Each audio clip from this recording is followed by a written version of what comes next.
Hi friends, welcome to our channel. இன்னைக்கு நல்ல சாஃப்ட்டா டேஸ்டான நட்ஸ் கொழுக்கட்டை எப்படி செய்யலாம்னு பார்க்க போறோம். இது டேஸ்ட் பாத்தீங்கன்னா காஜு கட்லி டேஸ்ட்டுக்கே இருக்கும். இது கூட கார கொழுக்கட்டை எப்படி செய்யலாம்னு பார்க்கலாம். அதுக்கு முன்னாடி வீடியோ பார்க்குற ஃப்ரெண்ட்ஸ் அனைவரும் இதுவரைக்கும் நம்ம சேனலை சப்ஸ்கிரைப் பண்ணாதவங்க ப்ளீஸ் மறக்காம சப்ஸ்கிரைப் பண்ணுங்க. இப்போ மாவு ரெடி பண்றதுக்கு கடாயில 1 கப் அளவுக்கு தண்ணி சேர்த்துக்கோங்க. நம்ம எந்த அளவுக்கு மாவு எடுக்கிறோமோ அதே அளவுக்கு தண்ணி சேர்த்திங்கன்னா கொழுக்கட்டை நல்லா சாஃப்ட்டாக கிடைக்கும். அதை விட கம்மியாக சேர்த்துட்டிங்கன்னா கொழுக்கட்டை அந்த அளவுக்கு சாஃப்ட்டாக கிடைக்காது. இப்போ தண்ணி சேர்த்ததுக்கப்புறமா தேவையான அளவுக்கு உப்பு சேர்த்துக்கலாம். உப்பு சேர்த்துட்டு இது கூட 1/2 ஸ்பூன் அளவுக்கு நெய் சேர்த்துக்கோங்க. இந்த மாதிரி நெய் சேர்த்து செய்யும்போது கொழுக்கட்டை நல்ல ஃப்ளேவராக இருக்கும். அதே போல் சாப்பிட்றப்ப நல்ல டேஸ்ட்டாகவும் இருக்கும். இப்போ நெய் சேர்த்ததுக்கப்புறமா நல்லா கொதிக்க வச்சுக்கலாம். இந்த மாதிரி நம்ம வேக வச்சுட்டு அதுக்கப்புறம் கொழுக்கட்டை செஞ்சு பாருங்கள், நல்லா சாஃப்டாக இருக்கும். எவ்வளோ நேரம் வச்சுருந்தாலும் சாஃப்டாகவே இருக்கும். இப்போ நல்லா தண்ணி கொதிக்க ஆரம்பிச்சிருச்சு. இல்லை 1 கப் அளவுக்கு கொழுக்கட்டை மாவு சேர்த்துக்கோங்க. கொழுக்கட்டை மாவு சேர்த்துட்டு இதை கொஞ்சம் கொஞ்சமாக மாவு சேர்த்து நல்லா கலந்து விட போகிறோம். அடுப்பை சிம்மில் வச்சுக்கோங்க. இல்லை அப்படின்னா சீக்கிரமே கொழுக்கட்டை மாவு இறுகிடும். அடுப்பை சிம்மில் வச்சுட்டு இந்த மாதிரி கொஞ்சம் கொஞ்சமாக மாவு சேர்த்து நல்லா கலந்து விட்டுக்கலாம். ஒரு 2 நிமிஷம் அடுப்பில் இருந்தால் போதும். இப்போ எல்லா மாவும் சேர்த்துட்டு நல்லா ஒரு தடவை மிக்ஸ் பண்ணிக்கோங்க. இதிலே ஓரளவுக்கு வெந்துடும். அதுக்கப்புறம் நம்ம வேக வச்சுட்டு கொழுக்கட்டை ரெடி பண்ணும்போது நல்லா சாஃப்டாக கிடைக்கும். இப்போ நம்ம கலந்து வச்ச மாவை ஒரு தட்டில் மாற்றிட்டு இன்னொரு தடவை நல்லா மிக்ஸ் பண்ணிக்கலாம். இந்த மாதிரி பிணையும்போது கொழுக்கட்டை இன்னும் கொஞ்சம் சாஃப்டாக கிடைக்கும். இப்போ நம்ம பிணைஞ்ச மாவை அப்படியே எடுத்து வச்சுருங்க. அடுத்து நம்ம பூரணத்துக்கு ரெடி பண்ண போகிறோம். பூர்ணம் செய்கிறதுக்கு ஒரு கடாயில் 1 டேபிள் ஸ்பூன் அளவு நெய் சேர்த்துக்கோங்க. இந்த மாதிரி நட்ஸ்லாம் இந்த மாதிரி நெய்யில் வறுத்துட்டு நீங்கள் சேர்த்திங்கன்னா கொழுக்கட்டை சாப்பிடும்போது நல்ல டேஸ்ட்டாக கிடைக்கும். இப்போ நெய் சேர்த்ததுக்கப்புறமா 100 கிராம் பாதாம் எடுத்து வச்சுருக்கேன். இதில் பிஸ்தா பருப்பு சேர்த்துக்கலாம், வால்நட் சேர்த்துக்கலாம். உங்களுக்கு எந்த பருப்பு விருப்பமோ அதை பார்த்து சேர்த்துக்கோங்க. இது கூட 100 கிராம் அளவுக்கு முந்திரி பருப்பு. இதை ரெண்டையும் சேர்த்துட்டு நல்லா கோல்டன் கலர் வர வரைக்கும் வறுத்துக்கலாம்.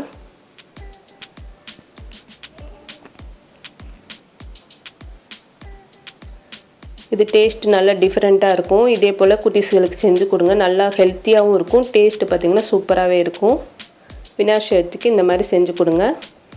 இப்போ நம்ம எடுத்து வச்ச நட்ஸை ஒரு மிக்ஸி ஜாரில் சேர்த்துட்டு கொஞ்சம் குருணை பதத்துக்கு அரைச்சிக்கலாம்.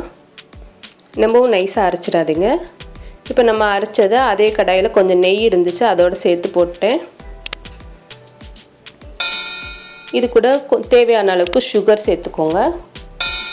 இப்போ ஒரு 1/4 கப் அளவுக்கு சுகர் சேர்த்தாச்சு. இதை நல்லா கலந்து விட்டுக்கலாம். கலந்துட்டு இது கூட 2 டேபிள் ஸ்பூன் அளவுக்கு மட்டும் தண்ணி சேர்த்துக்கோங்க.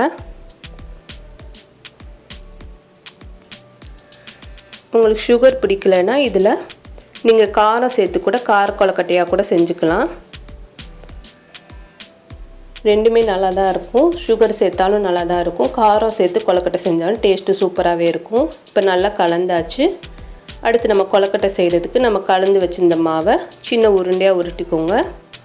உருட்டிட்டு இந்த மாதிரி கையில் ஒரு தடவை நல்லா ப்ரெஷ் கொடுத்து நல்லா டைட்டாக அமுக்கிட்டு ஒரு கிண்ணம் எப்படி ஷேப் இருக்குமோ அதே ஷேப்புக்கு செஞ்சுக்கலாம். நல்ல லேசாக மாவு இந்த மாதிரி கையில் வச்சு செஞ்சுக்கோங்க.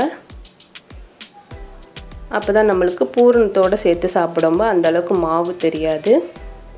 இப்போ நம்ம கலந்து வச்ச பூரணத்தை இந்த மாதிரி கொஞ்சம் அதிகமாக அளவுக்கு எடுத்துகிட்டு நடுவில் வச்சுட்டு நல்லா இந்த ஓரத்தெல்லாம் நல்லா டைட்டாக அமுக்கி விட்டுருங்க.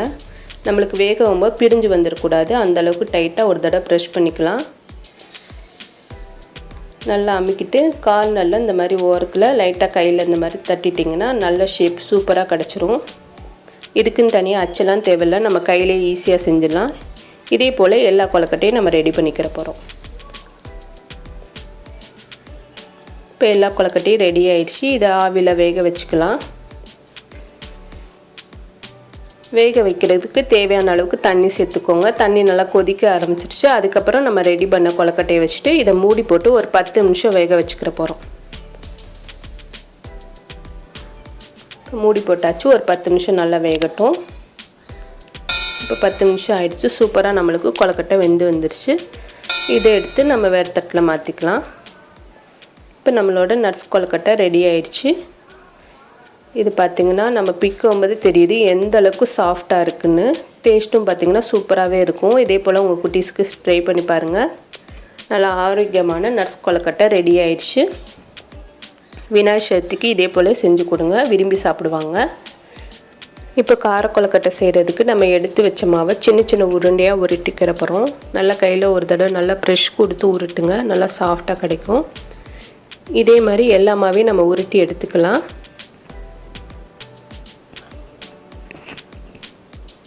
இப்போ எல்லா மாவும் உருட்டியாச்சு. இதை ஆவியில் ஒரு 10 நிமிஷம் நம்ம வேக வச்சுக்கிற போகிறோம். இப்போ வேக வைக்கிறதுக்கு தேவையான அளவுக்கு தண்ணி ஊற்றி நல்லா கொதிக்க ஆரம்பிச்சிருச்சு. இதில் நம்ம உருட்டி வச்ச உருண்டையை சேர்த்துட்டு ஆவியில் வேக வச்சுக்கலாம் 10 நிமிஷம். இப்போ 10 நிமிஷம் ஆயிடுச்சு, நல்லா வெந்துடுச்சு. இதை எடுத்து நம்ம வேறு தட்டில் மாற்றிட்டு அடுத்து நம்ம தாளிக்கிறத பார்க்கலாம். இப்போ தாளிக்கிறதுக்கு ஒரு கடாயில் 2 டேபிள் ஸ்பூன் தேங்காய் எண்ணெய் சேர்த்துக்கோங்க. தேங்காய் எண்ணெய் சேர்க்கும்போது நல்ல ஃப்ளேவராக இருக்கும் கொழுக்கட்டை. டேஸ்ட்டும் பார்த்திங்கன்னா சூப்பராகவே இருக்கும். இது கூட அரை டீஸ்பூன் அளவுக்கு கடுகு சேர்த்துக்கோங்க. கடுகு நல்லா பொரியட்டும். பொரிஞ்சதுக்கப்புறமா நம்ம அடுத்து உளுந்து கடலைப்பருப்பு சேர்த்துக்கலாம்.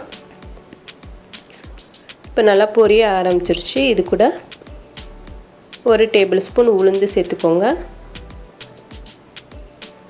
ஒரு டேபிள் ஸ்பூன் கடலைப்பருப்பு சேர்த்துட்டு நல்லா கோல்டன் கலர் வர வரைக்கும் வறுத்துக்கிற போகிறோம்.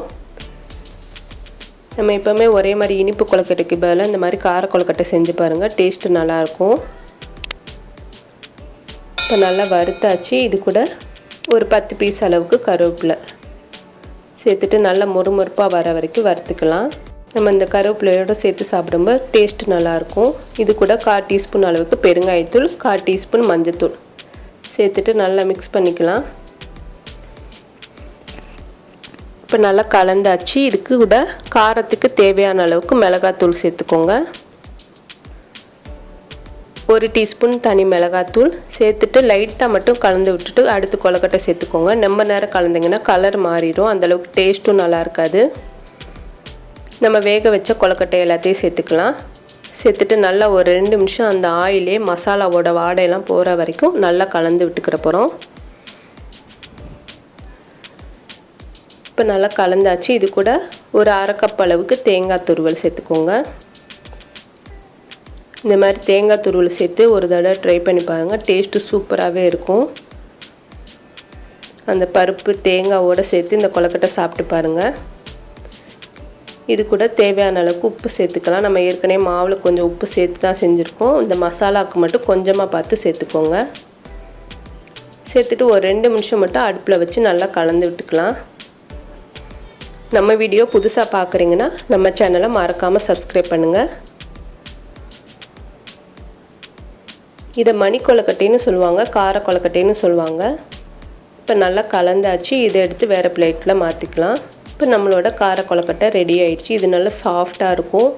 டேஸ்ட்டும் பார்த்திங்கன்னா சூப்பராகவே இருக்கும். இதே மாதிரி கண்டிப்பாக விநாயகர் சதுர்த்திக்கு செஞ்சு பாருங்கள்.